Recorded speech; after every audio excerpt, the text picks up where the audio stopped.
तर hi hello नमस्ते. आज आपण आपल्या चॅनलवर घेऊन आलेलो आहोत कोबीच्या वड्याची रेसिपी. अगदी टेस्टी अशा तयार होतात. चला तर मग रेसिपीला सुरुवात करूया. त्यासाठी आपण इथे अर्धी वाटी अशी भिजून घेतलेली चण्याची डाळ घेतलेली आहे. त्याचनंतर 4 ते 6 अगदी चवीनुसार हिरवी मिरची, 1 गड्डी लसूण, 1 इंच अद्रक आणि जिरे टाकून आपण हे वाटण मिक्सरला आबडधोबड असं फिरून घेणार आहोत. बिलकुलही इथे आपण पाण्याचा वापर केलेला नाही. तर वाटण तर आपण हे काढून घेतलेलं आहे. त्यानंतर मेजरिंग कपाने आपण 2.5 कप असा पत्ताकोबी घेतलेला आहे. बारीक असा कट करून घ्यायचा आहे. त्याच वाटीने घ्याल तर अगदी 3 वाट्या असा आपण इथे पत्ताकोबी घेतलेला आहे. त्यानंतर अर्धा चमचा आपण इथे हळद घेतलेली आहे. पूर्ण प्रमाण मी तुम्हाला इथे डिटेलमध्ये सांगणार आहे, त्यामुळे पूर्ण प्रमाण अगदी व्यवस्थित घ्यायचं आहे. त्यानंतर पाऊण चमचा आपण इथे गरम मसाला देखील ॲड केलेला आहे. अगदी बेसिक मसाल्यामध्ये ही वडी अगदी छान आणि मस्त अशी तयार होते. त्यानंतर 2 मोठे चमचे आपण इथे तांदळाचं पीठ घेतलेलं आहे आणि 3 मोठे चमचे आपण इथे बेसन पीठ घेतलेलं आहे.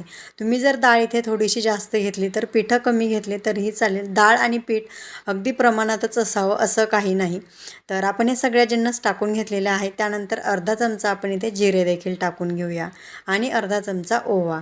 तर आपण इथे जिरे मिक्सरला फिरवताना देखील टाकलेले आहेत आणि त्यानंतर आत्या देखील टाकलेले आहेत. अगदी छान आणि खमंग असा आपली ही वडी तयार होते. त्यानंतर एक मोठी वाटी भरून, म्हणजे ज्या वाटीने आपण डाळ घेतलेली आहे ते वाटी भरून आपण इथे कोथिंबीर देखील टाकून घेतलेली आहे. हवं तर तुम्ही इथे तीळ टाकून घेतले तरीही चालतील. चला तर आपण हे छान असं मिक्स करून घेऊया. तर अगदी बेसिक मसाल्यामध्ये हे सारण मस्त असं तयार होतं आणि खूप जास्त वेळ देखील हे सारण मिक्स करायचं नाही. खूप जास्त ओव्हर मिक्स केलं तर ते खूप जास्त पटकन असं पातळ देखील होतं. आणि हे सगळं प्रमाण म्हणाल तर अगदी तुम्ही इथे डाळ थोडीशी जास्त घेतली तरीही चालेल. अगदी फक्त आपण हाताने दाबल्यानंतर याला बाइंडिंग येईल अशा प्रकारे आपल्याला हे मिश्रण तयार करून घ्यायचं आहे. तुम्ही हा व्हिडिओ इथपर्यंत पाहिला म्हणजे नक्कीच तुम्हाला हा आवडला असेल तर एक लाईक होऊन जाऊ. तर आपण हे मिश्रण मिक्स करताना यामध्ये पाण्याचा एक थेंब देखील यूज केलेला नाही. ज्यावेळेस आपण कोबी हा धुवून घेतलेला आहे तो थोडासा ओला आहे आणि हे पिठाचे प्रमाण अगदी परफेक्ट असं तयार होतं. तर एवढ्या पिठामध्ये एवढा कोबी अगदी सफिशियंट असा होतो. तुम्हाला जर खूप जास्त असं पीठ थोडंसं गरज वाटत असेल तर तुम्ही इथे पीठ देखील घेऊ शकता, किंवा मग अगदीच तुम्हाला डाळ घ्यायची नसेल तर फक्त पिठामध्ये देखील ही वडी तुम्ही बनवू शकता. पण फक्त जेव्हा तुम्ही पीठ घ्याल त्यावेळेस थोडासा खाण्याचा सोडा यूज करा. अशा प्रकारे मिक्स केल्यानंतर अशा प्रकारे आपल्या इथे छान अशी बाइंडिंग तयार होत आहे, म्हणजे आपलं पीठ अगदी परफेक्ट असं तयार झालेलं आहे. चला तर पीठ तर इथे तयार आहे. त्यानंतर अशा प्रकारे स्टीलची चाळणी घ्यायची आहे. त्याला छान होल असतात, त्यामुळे पटकन अशी वडी आपली इथे कुक होते. त्याला छान असं तेल लावून घेऊया. तेल लावून घेतल्यामुळे वाफून घेतल्यानंतर आपण ही वडी पटकन अशी पलटल्या जाते. तर आपण इथे खाली स्टँड ठेवलेला आहे, त्यावरती चाळणी ठेवलेली आहे आणि आपण हे मिश्रण यावरती काढून घेऊया. तुम्हाला जर वाटत असेल ही वडी खूप जास्त जाड होत आहे, खूप जास्त मोठी होत आहे, तर तुम्ही 2 वेळा ही वडी कुक करून घेऊ शकता. अशा प्रकारे आपण हे सारण छान असं यावरती पसरून घेऊया. एकसारखं असं पसरवून घ्यायचं आहे, म्हणजे अगदी मस्त असं हे कुक होतं. तर अगदी छान एकसारखं असं पसरवून घेतल्यानंतर आपण अशा प्रकारे चाकू घेतलेला आहे आणि त्याला होल तयार करून घेऊया, म्हणजे पाण्याची पूर्ण वाफ वरती येईल आणि मस्त अगदी पटकन अशा वड्या आपल्या कुक होतात. अगदी 10 ते 12 मिनटामध्ये ह्या वड्या छान अशा कुक होऊन जातात. आपण इथे होल करून घेतलेले आहेत. त्यानंतर मी इथे कढाईमध्ये अशा प्रकारे पाणी घेतलेलं आहे, अगदी अर्धा लिटरभर. त्यामध्ये आपण जे लिंबाचा रस वडी बनवण्याच्या मिश्रणामध्ये टाकलेला आहे तेच लिंबू मी इथे पाण्यामध्ये टाकलेलं आहे, जेणेकरून कढाई काळी पडणार नाही. अशा प्रकारे फिट्ट झाकण ठेवून 15 ते 20 मिनटं आपण याची वाफ काढून घेऊया. अगदी 10 ते 12 मिनटामध्ये आपल्या वड्या छान अशा शिजलेल्या आहेत.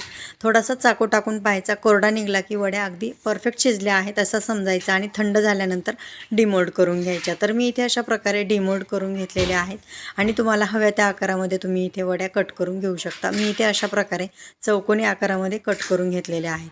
अगदी थोडंसं म्हणजे एक मोठा चमचा भरून मी इथे तेल टाकून घेतलेलं आहे आणि आपण हा शॅलो फ्राय करून घेऊया. तुम्ही अगदीच डीप फ्राय करून घेतल्या तरीही चालतील. तर मी इथे हा प्रकार अगदी कमीत कमी तेलामध्ये दाखवण्याचा प्रयत्न केलेला आहे. तुम्हाला अगदी जास्त तेलामध्ये खायला आवडत असतील तर तुम्ही नक्कीच ट्राय करू शकता, अगदी छान देखील लागतात. तर अशा प्रकारे अगदी आतमध्ये छान अशा ह्या वड्या शिजलेल्या आहेत, फक्त आपल्याला शॅलो फ्राय करून घ्यायच्या आहेत. तर अगदी 2 ते 3 मिनटामध्ये छान अशा शॅलो फ्राय होतात, वरतून कुरकुरीत आणि आतमध्ये सॉफ्ट अशी आपली कोबीची वडी तयार झालेली आहे. तुम्ही पाहू शकता मस्त अशी गोल्डन ब्राऊन ही वडी दिसत आहे आणि खायला तर अगदीच टेस्टी लागते. त्यामुळे तुम्ही तुमच्या घरी वडीची रेसिपी नक्की एकदा ट्राय करा आणि कशी झाली ते कमेंट करून सांगायला विसरू नका. अशाच प्रकारे आपण या सगळ्या वड्या फ्राय करून घेतलेल्या आहेत. अगदी मस्त अशा तयार झालेल्या आहेत. अगदी तोंडी लावण्यासाठी किंवा मग अगदी छान नाश्ता म्हणून देखील तुम्ही या वड्या बनवू शकता. तर तुम्हाला पूर्ण आपला हा व्हिडिओ कसा वाटला ते कमेंट करून सांगायला विसरू नका. व्हिडिओ आवडला असेल तर नक्कीच व्हिडिओला एक लाईक आणि चॅनलला सबस्क्राईब करायला विसरू नका. म्हणजे अशाच नवनवीन व्हिडिओचे अपडेट तुम्हाला मिळत राहतील. व्हिडिओ पूर्ण पाहिल्याबद्दल